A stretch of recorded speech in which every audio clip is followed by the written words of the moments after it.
Welcome to சுடுதண்ணி. இன்னைக்கு நம்ம வீடியோவில் வெஜிடேரியன்ஸ் ரொம்ப ஏங்கிட்டு இருந்த ஒரு ரெசிபி தான் பார்க்க போகிறோம். ஷவர்மா நம்மளால் சாப்பிட முடியலன்னு எத்தனை பேர் நினச்சிருக்கீங்க? ஸோ உங்களுக்கான வீடியோ தான் இது. இன்றைக்கி நம்ம வீடியோவில் பன்னீர் ஷவர்மா எப்படி பண்ணுறதுன்னு பார்க்கலாம்.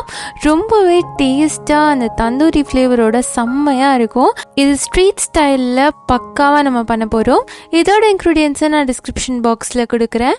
இப்போ வாங்க சேர்ந்து சமைக்கலாம். ஃபர்ஸ்ட் இதுக்கு நம்ம கார்லிக் மயோனைஸ் பண்ணிடலாம். அதுக்கு ஒரு மிக்சியில் ஒரு முட்டை சேர்த்துக்கலாம். இதோட ஒரு 3-4 பல் பூண்டு சேர்த்துக்கோங்க. கூடவே 7-8 மிளகு சேர்த்துக்கோங்க. அதோட 1/4 டீஸ்பூன் உப்பு, 3/4 டீஸ்பூன் சர்க்கரை, 2 டேபிள் ஸ்பூன் எண்ணெய் சேர்த்துக்கோங்க. நான் இன்னைக்கு சன்ஃப்ளவர் ஆயில் சேர்த்துருக்கேன். நீங்கள் எந்த வெஜிடபிள் ஆயில் வேணாலும் சேர்த்துக்கலாம். இப்போது இதை மூடி வச்சு பல்ஸில் 10 டைம்ஸ் போட்டுக்கோங்க. கண்டினியூஸாக போடக்கூடாது, ஆஃப் பண்ணி போடணும். இப்போ பாருங்கள், கொஞ்சம் திக்காக வந்திருக்கு. இப்போ மறுபடியும் இதில் 1 டேபிள் ஸ்பூன் எண்ணெய் சேர்த்துக்கிறேன். சேர்த்துட்டு மறுபடி பல்ஸில் 10 டைம்ஸ் போட்டுக்கோங்க. இப்போ பார்த்தீங்கன்னா இன்னும் கொஞ்சம் திக்காக இருக்குது. கண்டினியூஸாக போட்டிங்கன்னா சூடாயிடும், அப்போ மயோனைஸோட டெக்ஸ்சர் வராது. தேர்ட் டைமும் நான் 1 டேபிள் ஸ்பூன் எண்ணெய் சேர்த்துக்கிறேன். சேர்த்துட்டு 15 தடவை பல்ஸில் போட்டு எடுத்துக்கிறேன். இப்போ பார்த்தீங்கன்னா இது நல்லா திக்காயிடுச்சு. நீங்கள் எதுக்கு யூஸ் பண்ணுறீங்கிறத பொறுத்து திக்னஸ் அட்ஜஸ்ட் பண்ணிக்கலாம். நான் இன்னைக்கு ஷவர்மாக்கு யூஸ் பண்ணுறதுனால கொஞ்சம் இந்த டெக்ஸ்சரில் எடுத்திருக்கேன். இல்லை உங்களுக்கு இன்னும் கொஞ்சம் திக்காக வேணும்னா மறுபடியும் 1 டேபிள் ஸ்பூன் எண்ணெய் சேர்த்து அதே மாதிரி 10 to 15 டைம்ஸ் பல்ஸில் போட்டு எடுத்துக்கோங்க. அப்போ இன்னும் நல்லா திக்காகவே ஆகிடும். இப்போ பார்த்தீங்கன்னா நம்ம கார்லிக் மயோனைஸ் ரெடியாக இருக்குது. இது இருக்கட்டும். அடுத்து நம்ம பீட்டா பிரெட், அதாவது குபூஸ் பண்ணிடலாம். அதுக்கு மாவு பசிச்சுக்கலாம். அதுக்கு 1 கப் மைதா சேர்த்துக்கிறேன். கூடவே 1/2 டீஸ்பூன் உப்பு, 1/4 teaspoon baking soda, 1 teaspoon baking powder, 2 teaspoon சர்க்கரை, 2 டீஸ்பூன் தயிர், அதோட 1/4 கப் கொஞ்சம் வெதுவெதுப்பான பால் சேர்த்துக்கலாம். சேர்த்துட்டு இதை நல்லா பிசைஞ்சிருங்க. நல்லா சாஃப்டாக பிசையணும். நம்ம இன்னைக்கு ஈஸ்ட் இல்லாமல் இந்த குபூஸ் ரெடி பண்ணுறோம். ஈஸ்ட் சேர்த்திங்கன்னா ஆட்டோமேட்டிக்காகவே அது சாஃப்டாக வந்துடும். ஆனால் ஈஸ்ட் இல்லாமல் பண்ணுறதுனால நம்ம நல்லா சாஃப்டாக பிசைச்சுக்கணும். தண்ணி தேவைப்பட்டுச்சுன்னா கொஞ்சமாக தெளித்து இது நல்லா சாஃப்டாக பிசைச்சுக்கோங்க. இதோட 2 டீஸ்பூன் எண்ணெய் சேர்த்துக்கலாம்.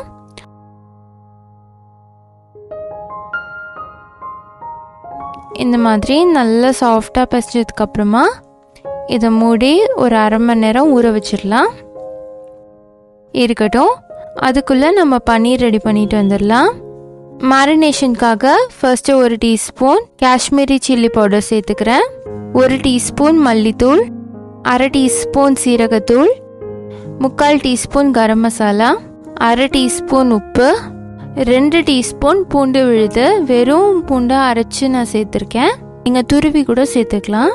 இதோட ஜாதிக்காயை கொஞ்சம் துருவி போட்டுக்கிறேன் ஒரு வாசனைக்காக. இது இருந்துச்சுன்னா நீங்கள் சேர்த்துக்கோங்க. கூடவே 1 பிஞ்ச் பட்டை பொடி சேர்த்துக்கிறேன். 2 டீஸ்பூன் எண்ணெய், அதோட 2 டீஸ்பூன் தயிர் சேர்த்துக்கலாம். சேர்த்துட்டு இதை நல்லா மிக்ஸ் பண்ணிடுங்க. தயிர் சேர்த்துருக்கனால தண்ணி தனியாக நான் சேர்க்கலை, அதுவே போதுமாக இருந்துச்சு. தேவைப்பட்டுச்சுன்னா கொஞ்சமாக தெளிச்சுக்கோங்க. இப்போ இதோட நான் 200 கிராம் பன்னீர் சேர்த்துக்கிறேன். ஒரே பன்னீரை இப்படி கட் பண்ணி வச்சுருக்கேன். இது மாதிரி சேர்த்துட்டு நல்லா இந்த மாதிரி அப்ளை பண்ணிடுங்க. 2 சைடும் திருப்பி நல்லா கோட் பண்ணிக்கோங்க. இப்போ இது நல்லா கோட் ஆயிடுச்சு. இது ஒரு 1/2 மணி நேரம் நம்ம ஊற வச்சிடலாம். 1/2 மணி நேரத்துக்கு அப்புறமா ஒரு தவாவில் கொஞ்சமாக எண்ணெய் சேர்த்துட்டு இந்த பன்னீரை நம்ம ரோஸ்ட் பண்ணிக்கலாம். தின்னாக இருக்கனால நல்லா ரோஸ்ட் ஆகி வரும். நம்ம குண்டான பன்னீரை அப்படியே ஒரே பன்னீராக சேர்த்துட்டோன்னா நடுவில் மசாலாவே இருக்காது.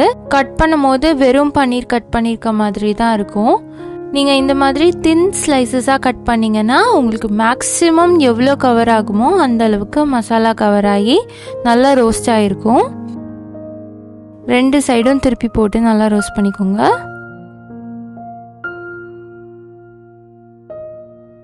பாருங்கள், இது செம்மையாக ரெடி ஆகிருக்கு.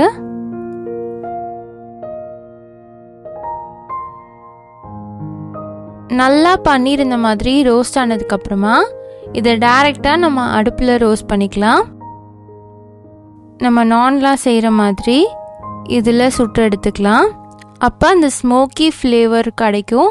தந்தூரி ஃப்ளேவர் வந்து நீங்கள் இதிலேயே அச்சீவ் பண்ணிடலாம். நல்லா ஸ்மோக்கினஸோடு இருக்கும். ரொம்ப நேரம் வைக்கணுன்ட்டு இல்லை, ஒரு 30 செகண்ட்ஸ் வச்சு 2 சைடும் திருப்பி போட்டுக்கோங்க. பாருங்கள் எவ்வளோ சூப்பராக ரெடி ஆகிடுச்சுன்ட்டு. இப்போவே இதோட வாசம் செம்மையாக வருது. இப்போ இது ரெடியாக இருக்குது.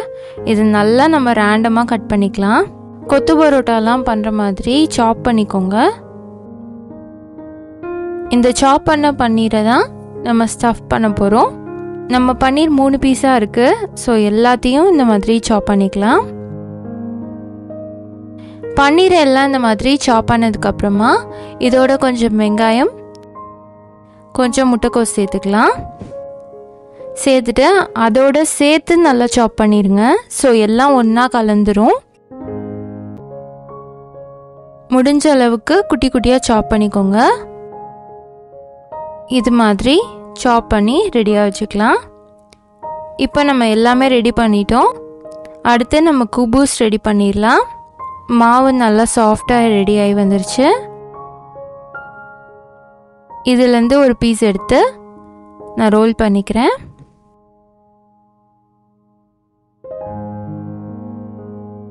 நார்மலாக நீங்கள் சப்பாத்தி தேய்க்கிற மாதிரி இதை தேய்ச்சிக்கலாம். குபூஸ் வந்து கொஞ்சம் திக்காக இருக்கும். நார்மல் டார்ட்டியா மாதிரி தின்னாக இருக்காது. ஸோ கொஞ்சம் திக்காக தேய்ச்சிக்கோங்க.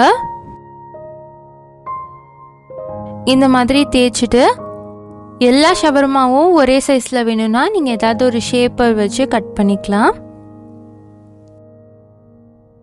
இதை நம்ம தவாவில் சுட்டு எடுத்துக்கலாம். ஒரு தவாவில் போட்டு 2 சைடும் லைட்டாக சுட்டு எடுத்துக்கோங்க. தவா வந்து ஹை ஃப்ளேமில் வச்சுக்கோங்க. இது மாதிரி சுட்டதுக்கப்புறமா டைரெக்டாக ஃப்ளேம்லேயும் நம்ம காமிச்சிக்கலாம். நான் ரொட்டிலாம் பண்ணுற மாதிரி டைரெக்டாக அடுப்பில் காமிச்சு எடுத்துக்கோங்க. இப்போ இது ரெடியாக இருக்குது. அடுத்து நம்ம பிளேட்டிங் பண்ணிடலாம். ஃபஸ்ட்டு இந்த குபூஸை ப்ளேஸ் பண்ணிவிட்டு இதில் கொஞ்சமாக கார்லிக் மைனஸ் சேர்த்துக்கிறேன். இதோட நம்ம மேரினேட் பண்ண மிக்சர் கொஞ்சம் சேர்த்துக்கிறேன் ஒரு ஃப்ளேவருக்காக. 2த்தையும் சேர்த்துட்டு நல்லா மிக்ஸ் பண்ணிக்கலாம். இந்த ஃப்ளேவர் உங்களுக்கு பிடிச்சிருந்தா நீங்கள் சேர்த்துக்கலாம், ஆப்ஷனல் தான். இது சேர்க்கும் போது ஷவர்மா நல்லா ஜூஸியாக இருக்கும், ரொம்ப ட்ரையாக இல்லாமல்.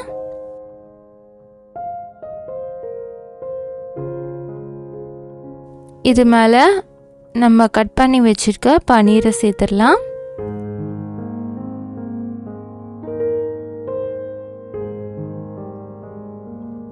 மறுபடியும் இது மேலே கொஞ்சம் மயோனைஸ் சேர்த்துக்கிறேன்.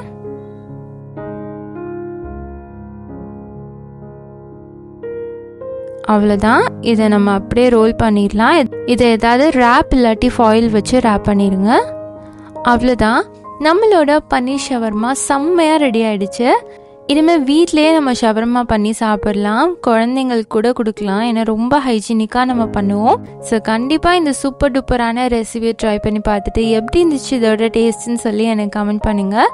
இந்த வீடியோ உங்களுக்கு பிடிச்சிருந்தா லைக் பண்ணுங்கள், சுடுதண்ணி சேனலை சப்ஸ்கிரைப் பண்ணுங்கள். தேங்க்யூ.